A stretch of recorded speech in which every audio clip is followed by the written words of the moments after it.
हर साल लाखों एस्पिरेंट्स का सपना होता है आईएएस, आईपीएस, आईएफएस, यूपीएससी के एग्जाम क्लियर करने का, बट उसमें से सिर्फ 900 से 1000 एस्पिरेंट्स हर साल एग्जाम क्लियर करते हैं।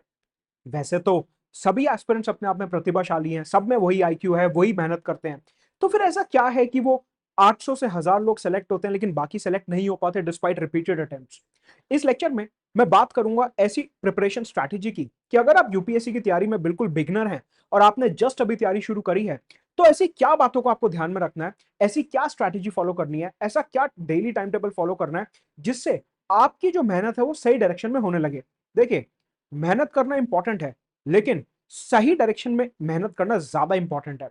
अगर हम गलत डायरेक्शन में मेहनत करेंगे तो जो हमारा डिजायर्ड रिजल्ट है वो शायद हमें ना मिल पाए। इस वीडियो में मैं 5 मेजर पिलर्स के बारे में बात करने वाला हूं। सबसे पहले ब्रीफली जल्दी से मैं आपको यह बताऊंगा कि यूपीएससी के जो 3 स्टेजेस होते हैं, प्रीलिम्स, मेंस और इंटरव्यू, उसमें एग्जामिनर क्या चीजें टेस्ट करने की कोशिश कर रहा है। आप लोग काफी स्मार्ट हैं और मैं ये मानता हूं कि आपने तैयारी शुरू करने से पहले पैटर्न तो पूरा देख लिया होगा। यहां पे मैं आपको पैटर्न नहीं बताऊंगा, मैं आपको यह बताऊंगा कि प्रीलिम्स में क्या रिक्वायरमेंट है, मेंस में क्या रिक्वायरमेंट और इंटरव्यू में क्या रिक्वायरमेंट, और कैसे हमें अपनी तैयारी उसके अकॉर्डिंग अलाइन करनी है। सेकंड पिलर में मैं आपको बताऊंगा कि हमें सबसे पहले क्या पढ़ना है और कैसे पढ़ना है। थर्ड पिलर में स्ट्रैटेजी बताऊंगा कि टेस्ट सीरीज कब करनी है और किस तरीके से नोट मेकिंग करनी है, सारी बातें थर्ड पिलर में करूंगा। फोर्थ पिलर में आपका डेली टाइम टेबल बताऊंगा, एक साथ कितने सब्जेक्ट पढ़ने हैं, अपने दिन को कैसे अलग अलग स्लॉट्स में डिवाइड करना है, और आखिरी में मेरे 10 साल के टीचिंग एक्सपीरियंस में मैंने एस्पिरेंट्स को क्या गलतियां करते हुए देखा है बार बार, उन गलतियों से आप क्या सीख सकते हैं, वो सब आपको फिफ्थ पिलर यानी कि कॉमन मिस्टेक्स में देखने को मिलेगा। सबसे पहले पिलर नंबर 1 की बात करूंगा, जहां पे प्रीलिम्स, मेंस और इंटरव्यू हमारे 3 पिलर्स हैं। प्रीलिम्स के पेपर में 2 पेपर होते हैं, जीएस 200 मार्क्स का, सीसैट 200 मार्क्स का। जीएस जो होता है ये एक्चुअल में कट ऑफ डिसाइड करता है। सीसैट का पेपर क्वालिफाइंग पेपर होता है और यहां पे आपको 66.67 मार्क्स चाहिए होते हैं। अब जीएस का जो पेपर होता है इसमें स्टैटिक भी आता है, करंट अफेयर्स भी आते हैं, इसमें polity, economy, history, geography, science and environment, ecology, ये सब कुछ कवर होता है। सीसैट में मैथ्स, लॉजिकल रीजनिंग और इंग्लिश रीडिंग कॉम्प्रिहेंशन आता है। वैसे देखने में लगेगा कि सीसैट काफी आसान है और यहाँ पे तो सिर्फ क्वालिफाइंग नंबर 66.67 मार्क्स चाहिए, बट 2022 के बाद से यूपीएससी ने सीसैट का लेवल काफी ज्यादा इंक्रीज कर दिया है, जिस वजह से एस्पिरेंट्स को ये क्वालिफाइंग नंबर लाने में भी दिक्कत हो रही है। इस प्रॉब्लम को कैसे टैकल करना है मैं पिलर नंबर 3 स्ट्रैटेजी में इसकी बात करूंगा। नाउ प्रीलिम्स में यूपीएससी क्या टेस्ट करने की कोशिश कर रहा है, अगर हम स्टेज नंबर 1 की बात करते हैं तो यहां पे यूपीएससी आपकी डेप्थ ऑफ नॉलेज देखना चाहता है। डेप्थ ऑफ नॉलेज का मतलब है कि अगर कोई एमसीक्यू उसने दिया तो वो ये देखना चाहता है कि आपने कितना गहराई में उस टॉपिक को पढ़ा है। यहां पे आपकी फैक्चुअल नॉलेज और आपकी एनालिटिकल नॉलेज, दोनों चीजों को टेस्ट किया जाता है। यानी कि इस वाले पिलर में, प्रीलिम्स एग्जामिनेशन में, आपको किसी भी टॉपिक से कोई भी एमसीक्यू आएगा और आपको या तो एलिमिनेशन लगा के या अपनी समझ से या अपनी नॉलेज के माध्यम से उस क्वेश्चन को सॉल्व करना होगा। वहीं अगर मैं मुख्य परीक्षा मेंस एग्जामिनेशन की बात करता हूं तो यहां पे जीएस के अलग अलग सब्जेक्ट्स के पेपर होते हैं, ऑप्शनल का पेपर होता है, एसए का पेपर होता है और कंपलसरी लैंग्वेजेस होती हैं।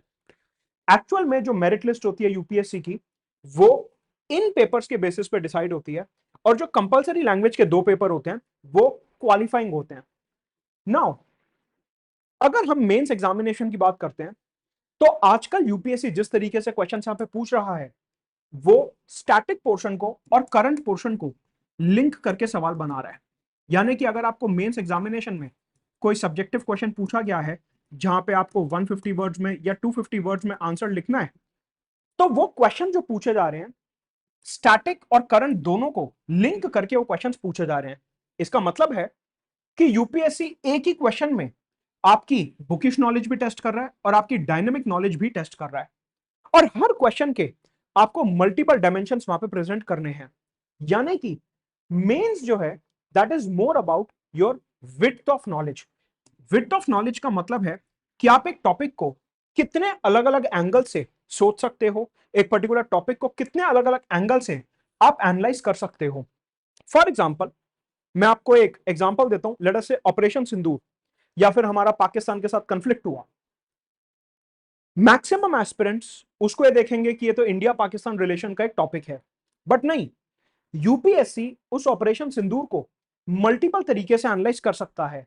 जैसे कि जीएस पेपर 1 में ज्योग्राफी में इंडस रिवर सिस्टम के ऊपर क्वेश्चन आ सकता है इंडिया पाकिस्तान के कॉन्टेक्स्ट में। जीएस पेपर 2 में डिप्लोमेसी रिलेटेड क्वेश्चन आ सकता है।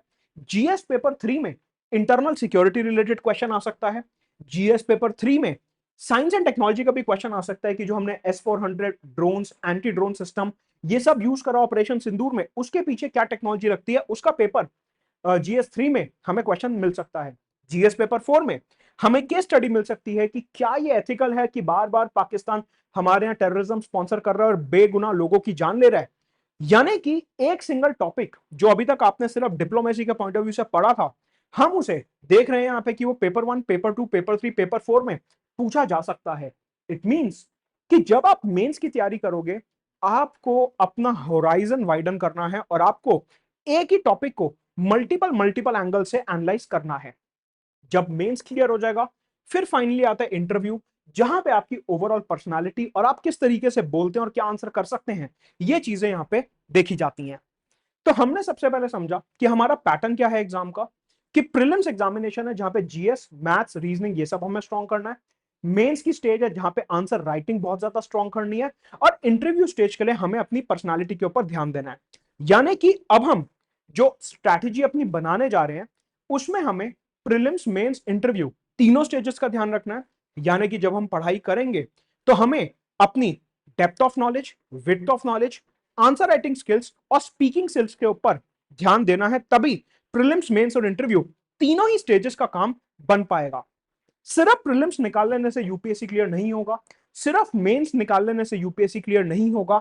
जब आप तैयारी शुरू कर रहे हैं तो आपका फाइनल ऑब्जेक्टिव होना चाहिए कि मुझे तीनों स्टेजेस क्लियर करने हैं, प्रीलिम्स, मेंस, इंटरव्यू। जब तीनों में अच्छा स्कोर आएगा, तभी आप एक्चुअल में मेरिट लिस्ट में टॉप 50, टॉप 100 में आके अपना आईएएस का सपना पूरा कर पाएंगे। सवाल उठता है कि सर हमने आज ही तैयारी शुरू करी है, तो अब मैं तैयारी शुरू कैसे करूं? मैं तो एकदम बिगनर हूं, मेरे को नहीं पता कि क्या पढ़ना है, कैसे पढ़ना है, कहां से पढ़ना है। देखिए, जब हम जीएस के सब्जेक्ट्स की बात करते हैं, polity, history, geography, economy, society, science and tech, environment, ecology, GS के सब्जेक्ट्स हमेशा एनसीईआरटीज के साथ शुरू करने चाहिए, और उसमें भी 6 से 12th क्लास की एनसीईआरटीज पढ़नी चाहिए। कि फॉर एग्जांपल अगर आप ज्योग्राफी उठा रहे हो, तो सबसे पहले आपको 6 से 12th क्लास की जो ज्योग्राफी एनसीईआरटी है वो पढ़नी है। जब आपकी एनसीईआरटी खत्म हो गई, उसके बाद आप अपनी स्टैंडर्ड बुक पे आएंगे। कि अगर मैं लेट अस से हिस्ट्री की बात करता हूं, हिस्ट्री में एक बार जब आपने अपनी एनसीईआरटी पूरी कर ली, उसके बाद आप अपनी स्पेक्ट्रम या फिर अपनी आर एस शर्मा, जो भी हिस्ट्री की किताब आप पढ़ रहे हैं, आप उस पे आएंगे। हमेशा ध्यान रखिए कि जब भी आप एनसीईआरटी या स्टैंडर्ड बुक्स पढ़ रहे हैं, तो साथ में शॉर्ट थीमेटिक नोट्स जरूर बनाने हैं। अगर आप कोई भी टॉपर के इंटरव्यूज देखेंगे, तो हमेशा हर टॉपर के टॉक में, हर टॉपर के इंटरव्यू में एक बात कॉमन होती है कि वो अपने खुद के नोट्स बनाते हैं। वो दूसरे के बनाए हुए नोट्स, प्रीवियस ईयर टॉपर के नोट्स, कोचिंग के नोट्स पे बहुत ज्यादा भरोसा नहीं करते। उन्हें भरोसा होता है अपने नोट्स के ऊपर और अपनी स्ट्रैटेजी के ऊपर। ऐसे में अगर आप एब्सोल्यूट बिगनर हैं, तो आप जब भी कोई सब्जेक्ट पढ़ रहे हैं, तो साथ में अपने नोट्स जरूर बनाइए। वहीं अगर आप ऑप्शनल की तैयारी शुरू कर रहे हो, तो जो भी आपने ऑप्शनल चुना, anthropology, sociology, maths, physics, chemistry, accountancy, जो भी आपने ऑप्शनल चुना, तो आपने ऑब्वियसली उसकी बुक लिस्ट वगैरह सर्च करी होगी, जो भी ऑप्शनल आप ले रहे हैं। तो एकदम बेसिक से शुरू करिए और साथ में सेल्फ नोट्स जरूर बनाइए। चाहे जीएस हो या ऑप्शनल हो, आप जितने छोटे, थीमेटिक और जितने क्रिस्प अपने नोट्स बनाओगे, उतना ही ज्यादा आपको मेंस और इंटरव्यू में आसानी होगी रिवाइज करने में और अपने आप को प्रेजेंट करने में। एस्पिरेंट्स मैक्सिमम टाइम से गलती करते हैं कि वो दूसरे के नोट्स के ऊपर रिलाय करने लगते हैं कि मैं अपने फ्रेंड से ले लूंगा, कोचिंग से ले लूंगा, प्रीवियस या टॉपर के नोट्स ले लूंगा। लेकिन आप ये समझिए कि नोट्स एक काफी प्राइवेट चीज होती है, जो आपको खुद ही पढ़नी पड़ेगी, खुद ही समझनी पड़ेगी। और अगर हम करंट अफेयर्स की बात करते हैं, देखिए, हमने ये देख लिया कि जब हम आज ग्राउंड जीरो पे खड़े हैं, तो हमें तैयारी कैसे शुरू करनी है। उसमें जीएस के लिए हम एनसीईआरटी से शुरुआत करेंगे, फिर हम स्टैंडर्ड बुक पे आएंगे। ऑप्शनल के लिए जो भी हमारी बुक्स हैं, हम उससे शुरू करेंगे और अपने नोट्स बनाएंगे। हाँ, अगर हमारे ऑप्शनल में जरूरत है तो हम इग्नू के नोट्स भी रेफर कर सकते हैं, लेकिन ये डिपेंड करेगा ऑप्शनल टू ऑप्शनल। हर ऑप्शनल में इग्नू के नोट्स रेफर करने की जरूरत नहीं होती। तो आपका क्या ऑप्शनल है, अकॉर्डिंग टू दैट आप उस चीज को डिसाइड करेंगे। फिर अगर मैं करंट अफेयर्स पे आता हूं, तो करंट अफेयर्स में अगेन एस्पिरेंट क्या करता है कि सर मुझे तो अभी एकदम ब्रांड न्यू तैयारी शुरू करी है, कुछ आता नहीं ज्यादा, मैं शुरू कहां से करूं। अगर हम करंट अफेयर्स की बात करें तो न्यूज़पेपर पढ़ना काफी ज्यादा इंपॉर्टेंट है। मेजॉरिटी एस्पिरेंट न्यूज़पेपर स्किप कर देते हैं। उसका कारण है कि न्यूज़पेपर पढ़ने में समय ज्यादा लगता है, और वो कहते हैं कि हम तो सिर्फ मंथली कंपाइलेशन, मंथली मैगजीन्स जो हैं, सिर्फ और सिर्फ उस पर रिलाई करेंगे। मेरे को ये लगता है personally, over the years of experience of teaching, कि न्यूज़पेपर भले ही आप 45 मिनट पढ़ो, लेकिन खुद से अखबार पढ़ना काफी इंपॉर्टेंट है। आप किसी भी कोचिंग की मंथली मैगजीन पढ़ के अपने करंट अफेयर सप्लीमेंट कर सकते हो, लेकिन खुद से न्यूज़पेपर पढ़ना काफी ज्यादा इंपॉर्टेंट है। उसका बेनिफिट होता है कि जब आप अखबार पढ़ते हो तो आपकी लैंग्वेज सुधरती है, एक आंसर कैसे लिखना है वो आपको पता चलता है, किस तरीके से हमें एक फ्लो ऑफ आंसर करना है, कौन कौन से इंपॉर्टेंट कीवर्ड्स है जो हम अपने मेंस और एस्से एग्जामिनेशन में लिख सकते हैं, इन सब चीजों के बारे में पता चलता है। तो न्यूज़पेपर खुद से पढ़ना इंपॉर्टेंट है। मंथली मैगजीन पढ़िए, कोई नहीं रोक रहा आपको, लेकिन न्यूज़पेपर मेरे हिसाब से खुद से पढ़ना चाहिए।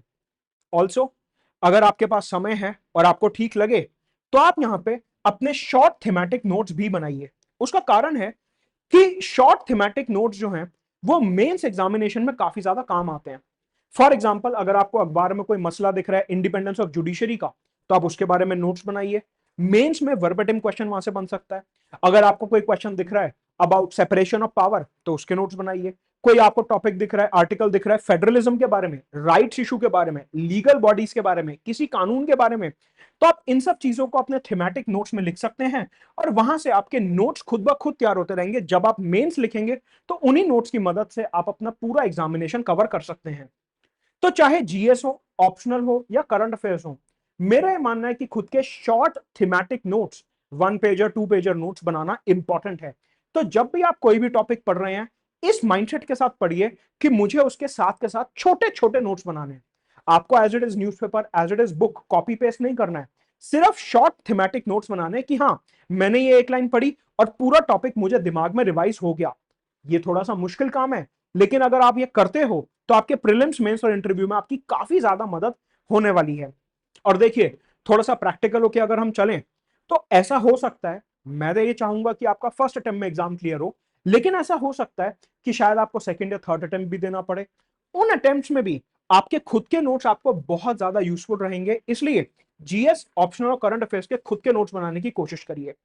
यहां पे मैं आपको एक एडवाइस भी देना चाहूंगा कि जब भी आप कोई भी टॉपिक शुरू कर रहे हो, फॉर एग्जांपल आज से आपने तैयारी शुरू करी यूपीएससी की, आपको अभी कुछ नहीं पता, तो रादर देन कि आप सीधा किताब खोल के पढ़ने लगो, सीधा बुक खोल के आप पढ़ने लगो, पहले एक बार जो भी सब्जेक्ट आप पढ़ रहे हो उसके एक बार प्रीलिम्स और मेंस के पीवाईक्यू जरूर पढ़ो। सॉल्व नहीं करने, सॉल्व तो कहां से होंगे, अभी तो कुछ पढ़ा नहीं है, तो सॉल्व तो हो नहीं सकते, लेकिन उन पीवाईक्यूज को समझो, उन पीवाईक्यूज को रीड करो। क्यों? उसका रीजन है कि जब आप एक बार पीवाईक्यू देख लोगे तो आपको समझ आएगा कि यूपीएससी किस किस डायरेक्शन में, किस किस एंगल से क्या क्या सवाल पूछ सकता है।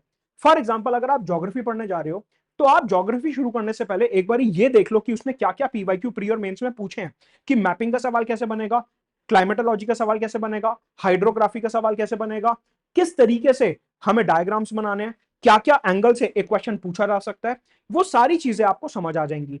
तो मेरा कहने का यहाँ पे ये मतलब है कि जो भी सब्जेक्ट आप उठा रहे हो, उससे पहले सिर्फ उसके प्री और मेंस के पीवाईक्यूज रीड कर लो, एक बारी सॉल्व मत करो, सिर्फ रीड कर लो, जिससे आपको यह समझ आ जाए कि एक पर्टिकुलर टॉपिक आपको कितने एंगल से, किस किस डायरेक्शन से पढ़ना है। फॉर एग्जाम्पल, हम हमेशा ये सोचते हैं कि ब्रिटिशर्स जो हैं इंडिया के लिए अच्छे नहीं थे, लेकिन यूपीएससी ने एक क्वेश्चन पूछा कुछ साल पहले मेंस एग्जामिनेशन में कि ब्रिटिश ने इंडिया के लिए क्या क्या अच्छी चीजें करी थी। तो आप सोचिए कि अगर आपने वो क्वेश्चन पहले ही पढ़ लिया, तो आप अकॉर्डिंगली अपनी बुक में से उसके पॉइंट्स मार्क करते चलेंगे और अलग अलग एंगल से एक टॉपिक को पढ़ लेंगे।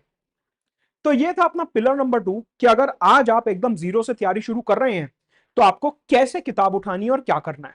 अब हम बात करेंगे स्ट्रैटेजी की, कि सपोज अब मैं पढ़ने बैठ गया, अब मुझे क्या करना है।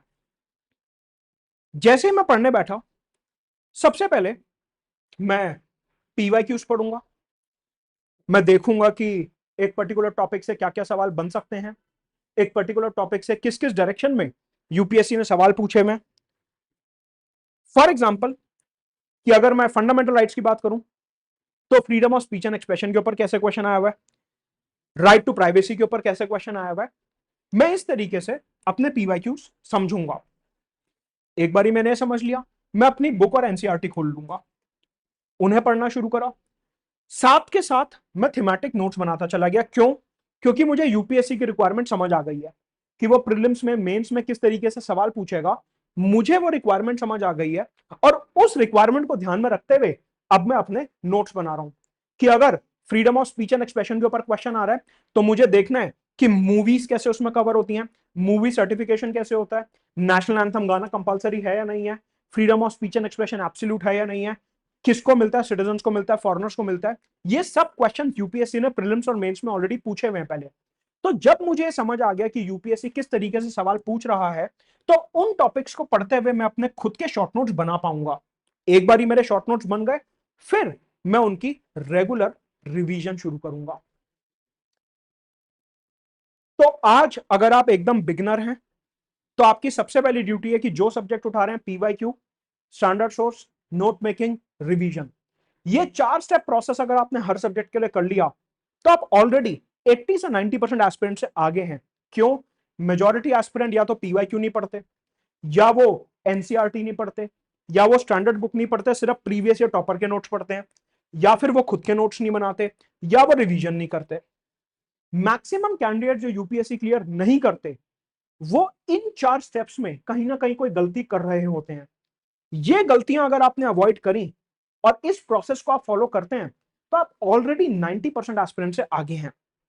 साथ में अगर हम स्ट्रैटेजी की बात करते हैं, आपको पता है कि आपको एक टॉपिक पढ़ने में कितना टाइम लगेगा, हर किसी की एक स्पीड अपनी अलग होती है। तो आप सबसे पहले मंथली टारगेट सेट करिए कि मेरे को ऑप्शनल जो है 31 दिसंबर से पहले खत्म करना है, जीएस 15 जनवरी से पहले खत्म करनी है, सीसैट 30 नवंबर से पहले खत्म करना है, करंट अफेयर्स रोज करने हैं। इस तरह से अपने मंथली टारगेट सेट करिए, अपने बड़े टारगेट सेट करिए। बड़े टारगेट्स को फॉलो करने के लिए अपने वीकली टारगेट सेट करिए कि अगर मुझे 31 अगस्त तक पॉलिटी खत्म करनी है तो मतलब कि मुझे 15 जुलाई तक फंडामेंटल राइट्स खत्म करना है, 20 जुलाई तक डीपीएसपी और प्रेसिडेंट खत्म करना है, 22 जुलाई तक मेरे को यह खत्म करना है।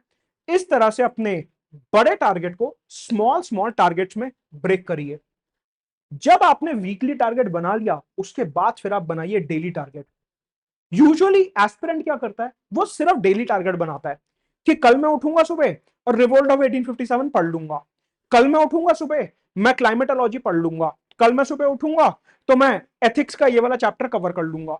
वो डेली टारगेट फॉलो करता है। उससे क्या होता है, प्रोग्रेस मिस होती रहती है कि उसे पता ही नहीं है कि वो कितनी फास्ट है कितना स्लो चल रहा है। हमेशा तैयारी करते हुए रिवर्स इंजीनियरिंग लगानी चाहिए कि पहले बड़ा टारगेट सेट करो कि 31 दिसंबर तक ये पूरा करना है, यानी कि 31 अक्टूबर तक ये पूरा करना होगा, 30 सितंबर तक ये पूरा करना होगा, 31 अगस्त तक ये पूरा करना होगा। फिर उसे फर्दर वीकली टारगेट्स में ब्रेक डाउन करिए। और इस काम में अगर आप चाहें तो ग्रॉक या फिर चैट जीपीटी की मदद ले सकते हैं कि आप वहां पे कमांड दे सकते हैं कि ऐसे ऐसे मेरी तैयारी है, ये मेरा ऑप्शनल है, आप मेरे मंथली, वीकली और डेली टारगेट सेट करके दो। तो ये जो आर्टिफिशियल इंटेलिजेंस के टूल्स हैं ये इसमें आपकी काफी मदद कर सकते हैं। अब क्योंकि आप टारगेट सेट कर रहे हो तो ऑब्वियस सी बात है कि हमें यहाँ पे टेस्ट सीरीज, सीसैट, इन सब के बारे में भी बात करनी होगी। लगभग अगर मैं सिलेबस कवर करने की बात करूं, complete syllabus pre mains interview के लिए, तो उसमें 12 से 14 महीने का टाइम आपको लगेगा। कुछ लोग कहते हैं कि हमने तो 3 महीने में तैयारी पूरी कर ली। अभी कुछ लोग इस वीडियो के बाद कमेंट भी करने वाले हैं कि सर आपको तो कुछ पता ही नहीं है, उस वाले टॉपर ने तो 5 महीने में तैयारी खत्म कर ली थी। देखिए, 10 लाख लोग एग्जाम देते हैं, लाखों लोगों को मैं मेंटर कर चुका। उसमें एस्पिरेंट्स का कई बार ध्यान जो है वो यूट्यूब में बोली गई वायरल बातों के ऊपर चले आता है। अगर आप 5 महीने में सिलेबस पूरा कर सकते हैं तो मैं आपसे खुद पर्सनली मिलकर आपको कंग्रेचुलेट करना चाहूंगा, क्योंकि ये एक बहुत अच्छी बात होगी। लेकिन मेरा तजुर्बा ये दिखाता है कि जो मेरे ऐसे एवरेज लोग हैं, जो मेरे ऐसे एवरेज एस्पिरेंट्स हैं, उनको कम से कम 12 से 14 महीने अपना सिलेबस पूरा करने में लगेंगे। हाँ, अगर आप बहुत ज्यादा एक्स्ट्रा ऑर्डिनरी इंटेलिजेंट हैं तो आप 3 4 5 महीने में अगर करना चाहते हैं तो बिल्कुल कर सकते हैं, मोस्ट वेलकम। लेकिन एक एवरेज एस्पिरेंट को जो एकदम बेसिक दिमाग वाला है मेरी तरह, उसको 12 से 14 महीने कवर करने में लगेंगे। अब सवाल उठता है कि सर तैयारी तो हम शुरू कर लेंगे, लेकिन उसमें पहले कौन सा सब्जेक्ट कवर करना है? देखिए, जब भी आप प्रिपरेशन शुरू कर रहे हो तो उसमें ऑप्शनल हमेशा आपको सबसे पहले करना चाहिए। उसका रीजन है कि ये 500 नंबर का आता है। मेंस वाली स्टेज पे 500 नंबर का ऑप्शनल होता है, जो आपका मेक या ब्रेक एग्जाम होता है। कि ऑप्शनल अगर अच्छा स्कोर कर लिया तो टॉप 10 में रैंक आ सकती है, और अगर ऑप्शनल में पीछे रह गए तो हो सकता है मेरिट लिस्ट में नाम ही ना आए। तो जब भी तैयारी शुरू कर रहे हो तो एक जीएस का सब्जेक्ट उठा लो कोई भी, और एक ऑप्शनल उठा लो। जीएस का कोई भी subject, economy, polity, geography, history, जो आपका मन करे, जो आपको लगता है इंटरेस्टिंग है, आप वो उठा सकते हो। एक जीएस का सब्जेक्ट और एक ऑप्शनल का सब्जेक्ट, ये दो चीजें आपको साथ में सबसे पहले उठानी है। तो मान लीजिए कि आज आप अपनी तैयारी शुरू कर रहे हो, तो पहले कुछ समय जीएस को दो, फिर कुछ समय ऑप्शनल को दो। क्वेश्चन उठता है कि सर सीसैट कब से करना है? गिवन कि सीसैट का क्या लेवल है, और अब engineers, even candidates from IIT वगैरह भी सीसैट में नहीं क्लियर कर पा रहे हैं, तो मैं आपको यह स्ट्रॉन्ग एडवाइस दूंगा कि सीसैट आप डे 1 से करें।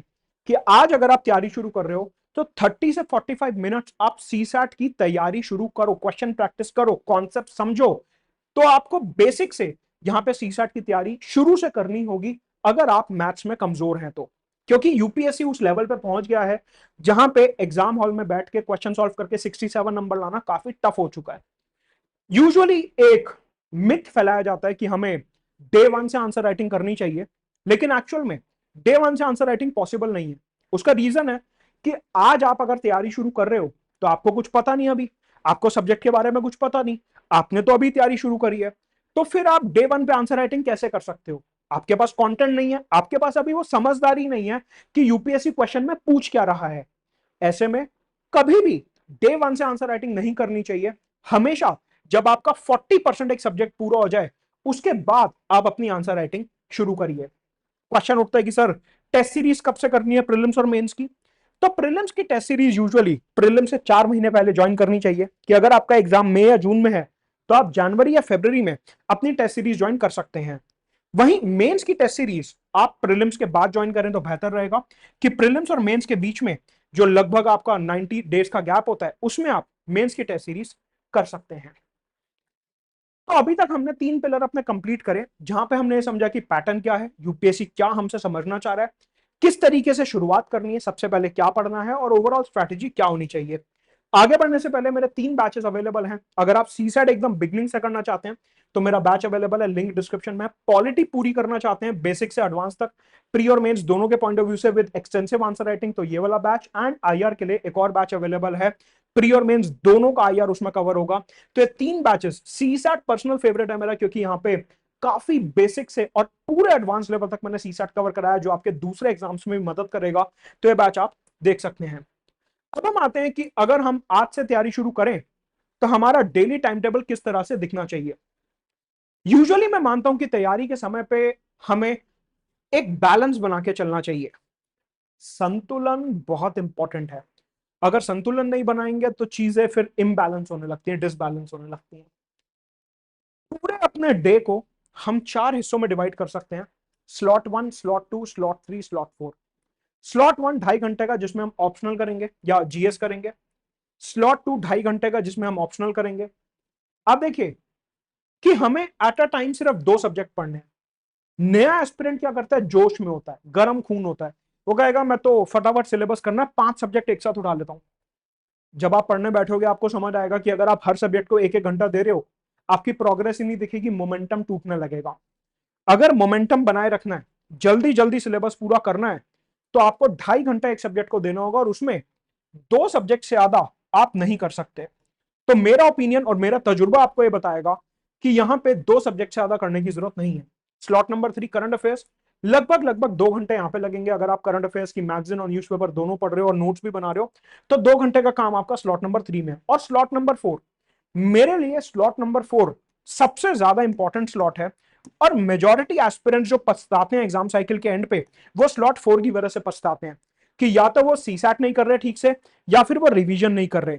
लेकिन अगर आप अपने एग्जाम में एक्सेल करना चाहते हो तो ये स्लॉट नंबर 4 को सबसे ज्यादा इंपॉर्टेंस देंगे, कि आप रेगुलर रिवीजन भी कर रहे हो और सीसैट भी कर रहे हो। स्लॉट नंबर 4 1.5 घंटा सबसे बढ़िया स्लॉट होता है ये। क्यों? एक तो मेंटल प्रैक्टिस हो रही है, मैथ्स कर रहे हैं, साथ में रिवीजन कर रहे हैं, जो पुराना पड़ा है उसको कवर कर रहे हैं। अगर आप डेली रिवीजन नहीं कर रहे तो आपकी प्रिपरेशन का आपको समझ आएगा कि बहुत ज्यादा बेनिफिट नहीं हो रहा। क्यों? नया पढ़ते रहोगे, पुराना भूलते रहोगे, ज्यादा बेनिफिट बनेगा नहीं। तो डेली रिवीजन और डेली सीसैट प्रैक्टिस करना काफी इंपॉर्टेंट है। कुछ एस्पिरेंट यहाँ पे अलग अलग जो है अतरंगी स्कीम लगाते हैं कि मैं 8 के 8 घंटे एक ही सब्जेक्ट पढ़ूंगा। बेनिफिट नहीं है, क्योंकि करंट अफेयर सीसैट और रिवीजन छूट जाएगा। वो कहेंगे मैं 5 सब्जेक्ट एक साथ करूंगा। बेनिफिट नहीं है, क्योंकि करंट अफेयर सीसैट और रिवीजन छूट जाएगा। तो ऐसे में आपको ये एक बैलेंस टाइम टेबल फॉलो करना यहाँ पे जरूरी है। वहीं कुछ एस्पिरेंट्स क्या करते हैं, आजकल ग्रॉक, चैट जीपीटी, गूगल का जमाना है। जब वो करंट अफेयर पढ़ने बैठते हैं तो डिप्लोमेसी में इतना ज्यादा खो जाते हैं कि पूरी उसके ऊपर पीएचडी करने बैठते हैं। एक लिंक मिला उस पर क्लिक किया, दूसरा लिंक मिला उस पर क्लिक किया, तीसरा लिंक मिला उस पर क्लिक किया, और इस चक्कर में काफी टाइम वेस्ट होता है। ये काम आपको नहीं करना। अगर आप करंट अफेयर्स को 2 घंटे दे रहे हो तो 2 घंटे के अंदर ही आपको पूरा करंट अफेयर अपना कवर करना है। बात करते हैं कॉमन मिस्टेक्स की कि यूजुअली एस्पिरेंट यहां पे सबसे ज्यादा गलतियां क्या करता है। सबसे पहले कि डेली अपनी अलग अलग यूट्यूब रील, टेलीग्राम सोर्सेज ये सब देख के रोज अपनी स्ट्रैटेजी और टीचर बदलना। देखिए, अगर आपने एक बार कोई स्ट्रैटेजी बना ली तो उस पर टिके रहिए। हर रोज अगर किताब चेंज करोगे, हर रोज अगर बुक चेंज करोगे, हर रोज पीडीएफ नया लाओगे, हर रोज टीचर चेंज करोगे तो तैयारी नहीं हो पाएगी। रिवाइज अगर नहीं करोगे तो नया पढ़ भी लोगे और पुराना याद नहीं है, उस तैयारी का कोई पॉइंट नहीं है। सीसैट कुछ लोग लास्ट के लिए छोड़ते हैं कि मेरा तो सीसैट बहुत ज्यादा स्ट्रांग है तो मैं अप्रैल और मार्च के महीने में सीसैट कर लूंगा प्रीलिम से एक महीना पहले। मैं आपको पॉइंट ब्लैंक बता रहा हूं, बहुत ट्रांसपेरेंटली बता रहा हूं कि इवन कुछ ऐसे आईआईटीएम्स को मैं जानता हूं जो अपना सीसैट नहीं क्लियर कर पाए क्योंकि इतना ज्यादा उसका लेवल बढ़ रहा है। तो डे 1 से रिवीजन और डे 1 से सीसैट, ये दो चीजें करना काफी इंपॉर्टेंट है। कुछ लोग टॉपर टॉक से बहुत ज्यादा इन्फ्लुएंस हो जाते हैं कि वो वाले टॉपर ने ऐसा करा था तो मैं भी ये करूंगा। With all due respect, her topper की अपनी अलग जर्नी होती है, हर टॉपर के अपने अलग स्ट्रगल्स होते हैं, हर टॉपर के अपने अलग चैलेंजेस होते हैं और हर टॉपर के अपने स्ट्रॉन्ग पॉइंट्स होते हैं। आपको नहीं पता कि उनकी जर्नी कैसी रही है, आपको नहीं पता कि उनका family background, educational background, financial background कैसा रहा है, उन्होंने क्या कोचिंग करी, उन्होंने कैसे पढ़ाई करी, वो कितने ब्राइट रहे हैं शुरू से, उनका जो ओवरऑल जर्नी रही है वो कैसी रही है, आपको नहीं पता। तो हर चीज जो इंटरव्यू यूट्यूब में व्यूज और क्लिक्स के लिए बोली जा रही है उसको अंधाधुंध नहीं मानना। ऐसे ही आजकल क्योंकि YouTube का जमाना है तो टीचर्स और इन्फ्लुएंसर्स को भी ब्लाइंडली फॉलो किया जाता है कि मैं सर की भक्ति करूंगा, सर ने जो बोल दिया मैं वही करूंगा, इंक्लूडिंग मी। आप मेरी भी कोई बात ब्लाइंडली मत मानिए, क्योंकि गलती मुझसे भी हो सकती है, या हो सकता है कि अगर हजारों एस्पिरेंट ये वीडियो देख रहे हैं तो जरूरी नहीं है कि जो मैं बता रहा हूं वो हर किसी के लिए वैलिड हो। आप में से कुछ लोग डिफर कर सकते हैं, आपकी रिक्वायरमेंट अलग हो सकती है। तो ऐसे में किसी भी टीचर की, इंक्लूडिंग मेरी, अंधभक्ति करने की जरूरत नहीं है, इन्फ्लुएंस ज्यादा होने की जरूरत नहीं है कि सर ने बोल दिया पत्थर की लकीर हो गई। नहीं, अपनी बुद्धि लगाओ। आपने ब्यूरोक्रेट बनना है, आपने डिप्लोमेट बनना है, आपने आईएफएस आईएएस बनना है, आपने आईपीएस बनना है, आपने डिस्ट्रिक्ट संभालना है और वहां पे आपको अपनी बुद्धि का प्रयोग करना होगा। ये नहीं कि जो मंत्री जी ने बोल दिया मैं तो वही करूंगा। नहीं, आपको डिस्ट्रिक्ट संभालना है और लोगों का भला करना है। तो अगर वो माइंडसेट लाना है तो अभी से लाओ। किसी भी टीचर की, किसी भी इन्फ्लुएंसर की अंधभक्ति मत करो। इसके अलावा एक ये मेंटरशिप का आजकल काफी ज्यादा यूफोरिया है कि पर्सनल मेंटर चाहिए, पर्सनल मेंटर चाहिए, पर्सनल मेंटर चाहिए। पहले भी लोग एग्जाम क्लियर करते थे और आज भी कर रहे हैं, पहले भी बिना मेंटर के करते थे और आज भी कर रहे हैं। मेंटरशिप एक पैसा कमाने का टूल बन चुका है जहां पे कि आप आओ हमसे बात करो, हम आपका डेली टाइम टेबल बना के देंगे। अरे यूट्यूब पर सब कुछ अवेलेबल है, आपको किसी और का टाइम टेबल बनवाने की क्या जरूरत है। आप आओ, हम आपके लिए ये कर देंगे, वो कर देंगे, सब कुछ आजकल यूट्यूब पे अवेलेबल है। क्यों आप 15 दिन वेट करोगे एक मेंटर से बात करने के लिए, और वो स्लॉट भी आपको 10-15 दिन में एक बार ही देंगे। तो मेंटरशिप के चक्कर में बहुत ज्यादा पढ़ने की जरूरत नहीं है। इसके अलावा जरूरत से ज्यादा रील्स और ये सब सोशल मीडिया बाजी स्क्रॉल करने की जरूरत नहीं है। कंसिस्टेंसी बनाइए, हफ्ते में 55 आवर्स पढ़ने की आदत डालिए कि हर हफ्ते हमें कम से कम 55 आवर्स पढ़ना ही है। जो भी आपने मंथली और वीकली टारगेट सेट करें उनको फॉलो करिए। और ये जो समरी वगैरह आती है ना, अभी प्रीलिम्स का सीजन जब आएगा, मेंस का सीजन जब आएगा तो अलग अलग कोचिंग की समरी आने लगेंगी। एस्पिरेंट क्या कहेगा कि मैं अपने नोट छोड़ देता हूं, सर ने समरी दी है यही पढ़ लेता हूं। देखिए, खुद के नोट्स हमेशा बेटर होते हैं तो उनको पढ़ने की कोशिश कीजिए। बाकी कुछ एस्पिरेंट्स में फोमो होता है कि मैं दिल्ली जाऊं या ना जाऊं, ऑफलाइन कोचिंग करूं या ऑनलाइन कोचिंग करूं। देखिए, आप जहां हैं वहां से पढ़ाई करिए, जहां पे आपको इकोनॉमिकल पड़े, कंफर्टेबल रहे, वहां से पढ़ाई करिए। सारे रिसोर्सेज, बुकलिस्ट, टीचर्स, उनके लेक्चर्स आपको घर पे अवेलेबल हैं। कोई टीचर आज की तारीख में ऐसा नहीं है जो सिर्फ ऑफलाइन पढ़ा रहा हो, ऑनलाइन ऑफलाइन सब कोई हर जगह पढ़ा रहा है। तो ऐसे में आपको कोई बहुत ज्यादा भटकने की जरूरत नहीं है। जहां पे आप कंफर्टेबल हो, जहां पे आपका मन करे वहां पे बैठ के आप पढ़ाई कर सकते हो। इसके अलावा कुछ लोग यहाँ पे स्टडी बडी अकाउंटेबिलिटी पार्टनर के नाम पे भटक जाते हैं, फिर ये ग्रुप बाजी और ये टिंडर बंबल वगैरह होने लगता है। इन सब चीजों से बचिए। पिछले 10 साल के एक्सपीरियंस में ऐसे 100 एस्पिरेंट्स देख चुका जो रिलेशनशिप के चक्कर में बर्बाद हो गए, बीच में किसी ने किसी को छोड़ दिया, मेकअप ब्रेकअप हो गया, ये हो गया वो हो गया, लड़ाई चल रही है, मूड खराब है, आज नहीं पढ़ेंगे कल से पढ़ेंगे, ड्रग्स अल्कोहल सिगरेट में पड़ गए। अवॉइड करिए सारी चीजें। इसके अलावा मल्टीपल एग्जाम्स को एक साथ टारगेट मत करो। कुछ लोग कहते हैं कि सर मैं आरबीआई भी दूंगा, एसएससी भी दूंगा और यूपीएससी भी दूंगा, तीनों एग्जाम्स अलग हैं, साथ में टारगेट करने की जरूरत नहीं है। कमेंट्स में मेरे को बताएंगे और क्या आपके डाउट्स हैं और क्या प्रॉब्लम्स हैं, उसके ऊपर मैं वीडियो बनाऊंगा आने वाले समय में। लेकिन आई होप कि आपको एज अ बिगनर समझ आया होगा कि क्या एक डायरेक्शन होनी चाहिए तैयारी की। मेरे 3 बैचेस अवेलेबल हैं प्रीलिम्स और मेंस के पॉइंट ऑफ व्यू से, पॉलिटी आईआर और बेसिक से लेकर एडवांस तक सीसा ज्वाइन कर सकते हैं। टेलीग्राम चैनल जरूर ज्वाइन करेंगे, डिस्क्रिप्शन में दिया हुआ है।